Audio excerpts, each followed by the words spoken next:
ভিক্ষুক রাস্তা দিয়ে যায় আর জমিদারের পুত্রবধূও যায়। একজন সামনের থেকে আসতেছে, একজন সামনের দিকে যাইতেছে। দুইজনের ক্রসিং এর সময় ভিক্ষুকের গায়ের কাদা জমিদারের পুত্রবধূর গায়ে লেগে গেছে। সে দুনিয়া আন্ধার করে ফেলছে, স্বামীকে ডাইকা নিয়ে আসছে, বলছে ভিক্ষুক আমার কাপড় নষ্ট করে দিছে। সে শুধু ভিক্ষুক ছিল না, বৃদ্ধ ছিল। বৃদ্ধ ছিল না শুধু, জীর্ণ ছিল, শীর্ণ ছিল, শরীরে কাপড় ছিল না, ফাটা চিরা কাপড় ছিল, পায়ে জুতা ছিল না, পেটে ভাত ছিল না। জমিদারের পুত্র সইতে পারে নাই, যৌবনী শক্তি সহায়তা সহায় কি করা তার স্ত্রীর গায়ে ভিক্ষুকের কাদা, বস সমগ্র শক্তিকে হাতে জমা করা একত্র করা বৃদ্ধের গালে বসায়। বৃদ্ধ কিচ্ছু বলে নাই, শুধু উপরের দিকে তাকায় দুই তিনটা শব্দ উচ্চারণ করছেন। শব্দগুলা হলো ইয়া মাল্লা তারা হলো ওয়ুন, ও আল্লাহ চোখে দেখা যায় না, ও তারা কুল্লা শাই, তুই সব দেখিস। ফারা তারা মা বি, তুই কি দেখিস না আমার সাথে কি ঘটতেছে, এটা কি দেখিস না? বলতে দেরি যুবক, মরতে দেরি হয় না। জমিদার চলে আসছে, প্রতিশোধ নিবে। বৃদ্ধের একদিকে মুস্কি হাসি, একদিকে বলতেছে প্রেমের খেলা এমনই হয়। জিজ্ঞাসা করছে কিসের প্রেমের খেলা রে? বলছে ওর প্রেমিকার গায়ে আমার কাদা লাগছে, পায়ের কাদা লাগছে, ও সইতে পারে নাই। যৌবনী শক্তি দিয়ে আমার বৃদ্ধ গালে বসায় দিছে। আমাকেও একজন ভালোবাসে, সেও সইতে পারে না, সেও সইতে পারে না। ও তো থাপ্পড় দিয়া খেলতো, সে জান নিয়ে নিছে, জান। কিয়ামতের দিন আধিপত্য হবে গরিবের হাতে। কিয়ামতের মাঠের সর্দার গরিব, কিয়ামতের মাঠের আধিপত্যওয়ালা গরিব, কিয়ামতের মাঠের রংবাজ গরিব।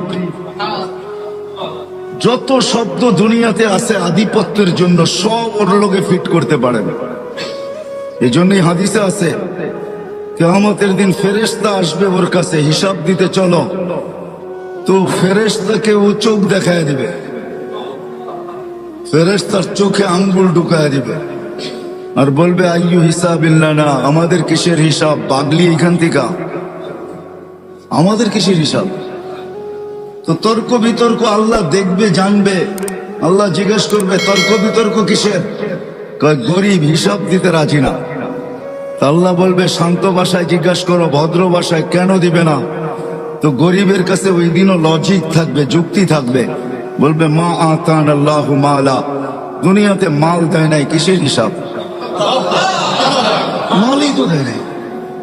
সকালে আনছি বিকালে শেষ, বিকালে আনছি সকালে শেষ। নুন আনতে পান্তা শেষ, পান্তা আনতে নুন শেষ। 1 তারিখে পাইছি, 20-25 তারিখে শেষ। মালই নেই, কি হিসাব?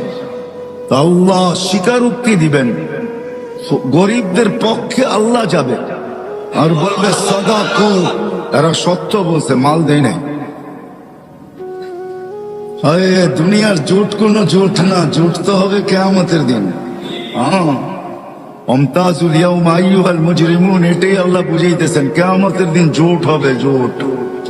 অমতাজুল ইয়াউমা আইয়ুহাল মুজরিমুন, ওই দিন জোট হবে, জোট। জোট বোঝেন? ঐক্য, জোট। ওই দিন হবে জোট, গরিবরা জোটবদ্ধ হবে, স্লোগান দিবে, বলবে আল্লাহ যখন বলবে সত্য বলছে, তখন বলবে আইয়ু হিসাবিল্লানা মা আতানা আল্লাহু মালা লিমাযা তুহাসসিরুন ওয়া তাতাআখারুন, কেন তোমরা আমাদেরকে ঘিরা রাখছো আর আমাদেরকে দেরি বা কেন করাইতেছো? মাল তো দেয় নাই আল্লাহ, আল্লাহ তো বললো সত্য, মাল দেয় নাই, তো কেন আমাদেরকে বাধা দিয়া রাখছো? স্লোগান এটা চলবে। তো আল্লাহ বলবে আল্লাহ মাল নাকি দেন নাই? ফেরেশতারা বলবে মাল নাকি দেখ নাই? আল্লাহ বলবে সত্য। বলবে কি করব? তো আল্লাহ বলবে গাত্তুহুম মাসতুরুহুম, তাড়াতাড়ি এদেরকে লুকাও আর ঢাকো, কেননা এদেরকে সামনে যা শোনাবো, দুনিয়াতে এদের উপরে যারা দয়া করছে একজনকে জান্নাতে যেতে দিবে না। কেননা কিয়ামত বদলার দিন, যে যার সাথে যা করছে তার বদলা তাকে পাইতেই হবে। ইনকানা খায়রা ফাখায়রা, যদি ভালো করে থাকে তো ভালোর বদলা পাবে। সেই ভালো যদি 1 গ্লাস পানিও হয়, এটারও বদলা সে পাবে। এই জন্য হাদিসে আছে 1 গ্লাস পানির বিনিময়ে জান্নাতে যাবে, 1 গ্লাস পানি। যে দোকানদাররা দোকানের সামনে ফ্রি পানি রেখা দেয়, হয় গরমের দিন রিক্সার থেকে নামছে, পিপাসা লাগছে, তো দোকানের সামনে ঝাড় রেখা দিছে পানির, ওইখান থেকে এক গ্লাস পান করে বাড়ির দিকে হাঁটা শুরু করছে। সে রাখছেই পথিক খাবে, ওই এক গ্লাস পানির বিনিময়ে সে জান্নাতে যাবে। কেননা চিত্র যদিও পানকারী ধারণ করে নাই, বা চিত্র যদিও যে পান করাইছে সেও ধারণ করে নাই। চিত্র বোঝেন? আরে বোঝেন নাকি? চিত্র চিত্র কি? ছবি তুলে রাখে নাই সে, যদিও তার দোকানের ক্যামেরা স্ন্যাপ নিছে, ছবি কালেক্ট করছে, কিন্তু এটা বেশি দিন ছিল না। হয়তো যতদিন এটার ভিতরে সিস্টেম আছে, 15 দিন, 1 সপ্তাহ, 1 মাস, 1.5 মাস, হয়তো এতদিন পরে নিজে নিজে ডিলেট হয়ে গেছে। কিন্তু আল্লাহ এই চিত্রকে ধরে রাখছেন। কিয়ামতের দিন যে পান করছে সে যদি জান্নাতে যায়, আর যে পান করাইছে সে যদি না যায়, তো আল্লাহ ওই যে যাবে না, যে পান করাইছে তার সামনে চিত্র তুলে ধরবে, আর তাকে দেখায় দিবে ওই যে যায় বদলা নিলে নিতে পারো। হাদিসে আছে সে যে গতি রোধ করবে, গতিটাকে রোধ করবে, আর বলবে 1 গ্লাস পানি আমার দোকানের সামনের থেকে তুমি কখনো পান করছিলা, বিনিময় দিতে হবে। ওই দিন নেই নাই বটে, কিন্তু আজকে প্রয়োজন বিদায় আজকে নিতে বাধ্য। আমাকে বিনিময় দিবে, তারপরে যেতে দিব, নাইলে যেতে দিব না। কথা লম্বা হয়ে যাবে। সে ভাববে মনে মনে যে চিনি না, জানি না, শুনি না। আর জান্নাতের কিয়ামতের মাঠে এই চিত্র হবে, এটাও কোনোদিন শুনি নাই। দুনিয়ায় শুনতাম যে ঠেকবাজ আছে, ছিনতাইকারী আছে, ডাকাত আছে, কিন্তু এরকম দিনে দুপুরে কিয়ামতের মাঠে কেউ ঠেক দিবে এটা তো জানতাম না। আল্লাহ জিজ্ঞাসা করবে কি ঘটছে, আল্লাহকে পুরা শোনাবে। আল্লাহ বলবে তুমি চিনো না? বলে না আল্লাহ, চিনিও না, জানিও না, মনেও নাই, কোথাও মনের কোনায় নাই। মেমোরি পুরা তালাশ করে দেখছি, কোথাও এই জিনিস পাই নাই। তো আল্লাহ আজকে যেটা সেভ করে রাখছে ওই চিত্র আল্লাহ তুলে ধরবে, এই যে দেখো। তখন তার মনে আসতে বাধ্য হবে। তো আল্লাহ বলবেন যে এইবার প্রতিদান দাও। তো সে বলবে আল্লাহ আমি তো আপনার করুণায় যাইতেছি, আমি তো আপনার দয়ায় যাইতেছি, আপনার অনুগ্রহে জান্নাতে যাইতেছি, আমি একে দিব তো দিব কোত্থেকে? তখন আল্লাহর রহমতে জোশ আসবে। আল্লাহ বলবে খুজবি ইয়াদি আকিকা ওয়াদখুলিল জান্নাহ, দুইজন দুইজনের হাত ধরো আর সিধা জান্নাতে চলো। তুমি আল্লাহকে পাওয়ার জন্য যৌবন দিছি, তো ঘোষণা দিতেছেন তুমি আল্লাহকে যদি পায়া যাও, তো তোমার জন্য আমি আজকের থেকেই শাবুন নাশা ফি ইবাদাতিল্লাহ সাবআতুন ইয়াযিল্লুহুমুল্লাহু তাহতা যিল্লি ইয়াউমা যিল্লু শাবুন নাশা ফি ইবাদাতিল্লাহ। আল্লাহ বলতেছেন তোমাকে আমার আরশের নিচে কিয়ামতের দিন সুপার ডিলাক্সে আমি জায়গা দিব। শুধু ডিলাক্স না, সুপার ডিলাক্স। তোমার জন্য এই গ্যালারি তৈরি হবে, যুবকের যৌবনও আল্লাহকে পাওয়ার জন্য, রূপসীর রূপও আল্লাহকে পাওয়ার জন্য। বলতে বলতে যদি বলা যায় তাহলে দারিদ্রের দারিদ্রতাও আল্লাহকে পাওয়ার জন্য। কেননা গরিবের ঘরের দুয়ারে জান্নাত লুটুপুটু খায়, গড়াগড়ি খাইতে থাকে। এই জন্য আল্লাহ রসুল বুঝাইছেন গরিব, বলছে হ্যাঁ গরিব, বলে কোনো চিন্তা নাই, আমিনু আলা রাব্বিকুম সাল্লু খামসাকুম সুমু শাহরাকুম মুতু ওয়াদখুলু জান্নাতা রাব্বিকুম। ঈমানটা বানাও, নামাজটা ঠিক করো, রোজাটা রাখো, মরতে দেরি, জান্নাতে যেতে দেরি হবে না। তারপরে পুরস্কার দিছেন। কেমন পুরস্কার? দুনিয়ার আধিপত্য হাজারো মানুষের হাতে, হাজারো শ্রেণীর হাতে। শ্রেণী বলা যায়, মানুষ না, হাজারো শ্রেণীর হাতে দুনিয়ার আধিপত্য। বাড়িওয়ালার ভাবই ভিন্ন, ঠিক না? কি বলেন? হ্যাঁ, যদিও খুদলে নিচে এখনো পানি পাওয়া যাবে কামরাঙ্গীর চরে। রাগ হয় না, কিন্তু বুঝানোর জন্য বলতেছি, পায়ে হাত রাখি। কেননা 30 হাত গভীর ছিল, এখানে 40 হাত গভীর ছিল। কামরাঙ্গীর চর যখন পড়তাম তো বর্ষার যুগে তো এই পুরাটা চরই আমাদের চোখের সামনে ভাসত। আজকের কথা বলতেছি না, সেই 86-র কথা বলতেছি। তো পুরাটা চরই তো চোখের সামনে ভাসত, ভাসমান। তো বাড়িওয়ালার ভাবি ভিন্ন। তো হাজারো শ্রেণীর হাতে এখন দুনিয়ার আধিপত্য, ঠিক না? মার্কেট আলা হলে তো কোনো কথাই নেই, ঠিক না? আমি আপনাদের এখানের একজন লোককে চিনি যে এখানের মার্কেটের মালিক। আপনাদের এখানে হবে না হয় কালীগঞ্জ হবে, মনে হয় এইখানেই হবে, কামরাঙ্গীর চরি। উনি আমেরিকাতে থাকে, এইখান থেকে টাকা যায়, ওইখানে বসে আরামে থাকেন, কিচ্ছু করেন না। জিজ্ঞাসা করলাম কিছু করেন না, কিভাবে চলেন? হুজুর চিন্তা করেন না, আমার মার্কেটের দোকান আছে তো 50-60টা দোকান আছে, যা বাড়া আসে ওটা দিয়ে আমার চলে যায়। যুবককে যৌবন দিছেন আল্লাহ পাওয়ার জন্য। যদি আল্লাহ পাওয়ার জন্য যৌবন না দিতেন তাহলে আল্লাহ এতগুলা পুরস্কার কোনোদিন ঘোষণা করতেন না। আল্লাহ যুবককে আগেই শোনায় দিয়েছেন, তোমার যৌবন আমাকে পাওয়ার জন্য।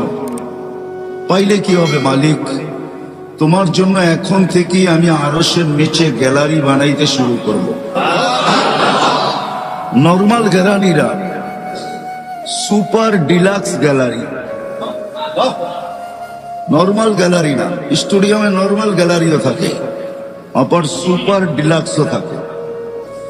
সুপার ডিলাক্স যেটা হয় ওটার ভিতরে চেয়ারও আলাদা, এসিও লাগানো থাকে, দেখতে অসুবিধা হইলে প্রজেক্টরও থাকে।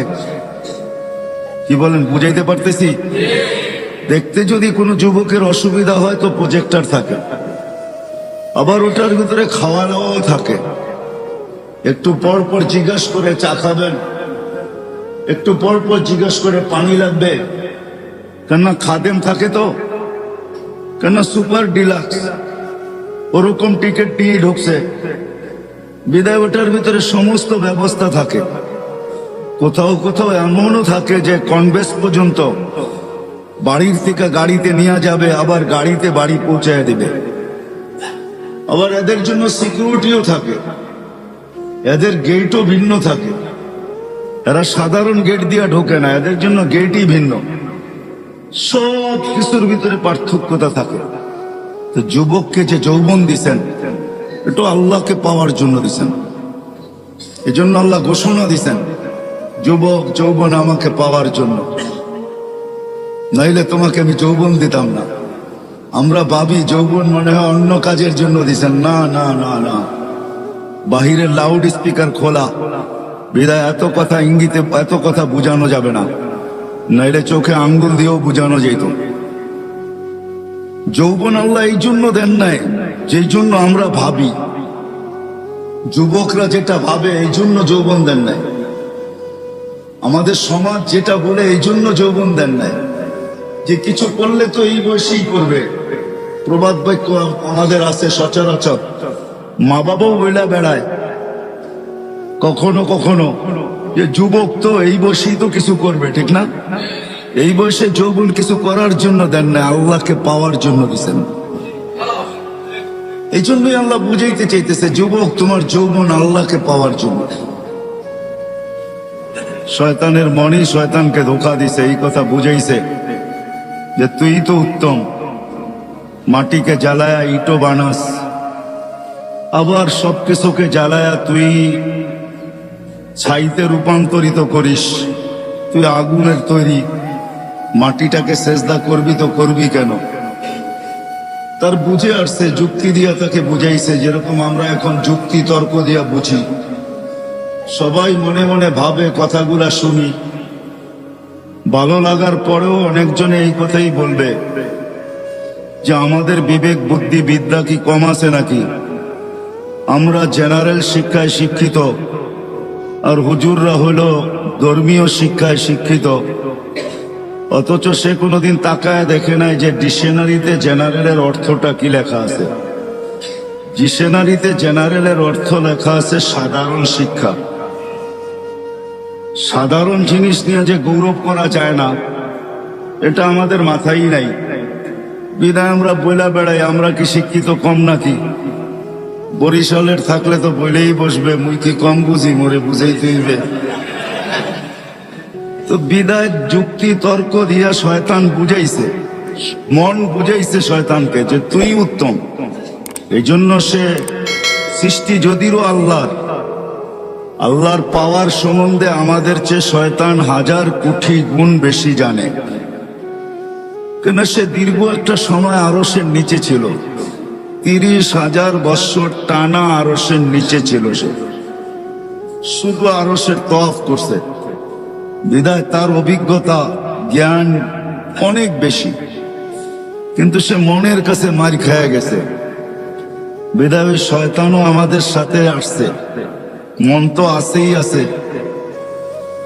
এই জন্য আল্লাহ রসুল কোন পর্বে বলছিলেন যে তুমি যদি মনের উপরে এক পা দিতে পারো, তাইলে আরেক পা তোমার আমি জান্নাতে দেওয়ায় দিব। যদি মনের উপরে এক পা দিতে পারো, তাহলে আরেক পা তোমার জান্নাতে হবে। কিন্তু এটা পারাটা বড় কঠিন, পারাটা বড় কঠিন, এত সহজ না। এই জন্যই হাদিসে শব্দ আছে, আলা ইন্না নারা সাহালুন, জাহান্নামে যাওয়া অনেক সহজ, জান্নাতে যাওয়া এত সহজ না। আলা ইন্নাল জান্নাতা হাসানুন বিরবুয়া, জান্নাত বড় উঁচা, বড় চূড়ায় চড়তে হবে, চড়তে চড়তে চূড়ায় পৌঁছতে হবে, তারপরে জান্নাত মিলবে। আর বলছে জাহান্নাম সহজ, আলা ইন্নান নারা সাহালুন, জাহান্নাম সহজ, আলা ইন্নান নারা সাহালুন, জাহান্নাম বড় সহজ। বিশাহওয়া, শুধু মনের ঘোড়ার উপরে বসা যাও, মনের ঘোড়া তোমাকে জাহান্নামে ঢুকায় তারপরে ফিরে আসবে, এর আগে ফিরবে না। তোমাকে কিচ্ছু করতে হবে না।